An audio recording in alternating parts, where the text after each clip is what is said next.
Ako si Huli, anak ni Kabesang Talis, apo ni Tandang Selo at kasintahan ni Basilio. Bukod sa taglay kong kagandahan, ay larawan din ako ng isang Pilipinang makadiyos, matiisin, mapagmalasakit at mapagmahal.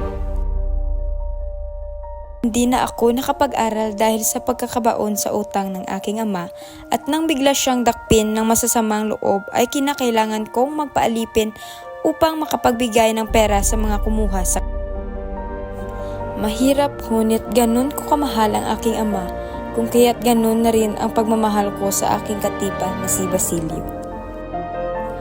Isang araw ay nakaabot sa akin ang balita na nakulong ang aking kasintahan na si Basilio.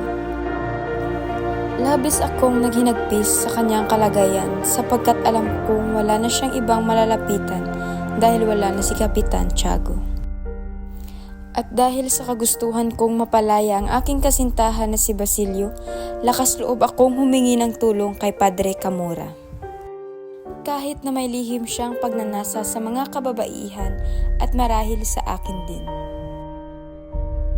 Hindi ko na iniisip pa ang mga maaaring mangyari kahit na masama.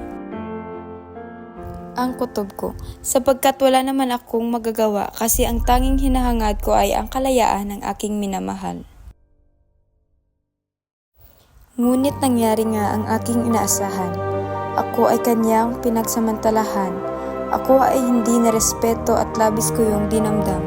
Hindi ko alam ang gagawin para matigil na to lahat, kaya sa isang iglap aking naisip. Iisa na lang ang paraan para ako'y makatakas.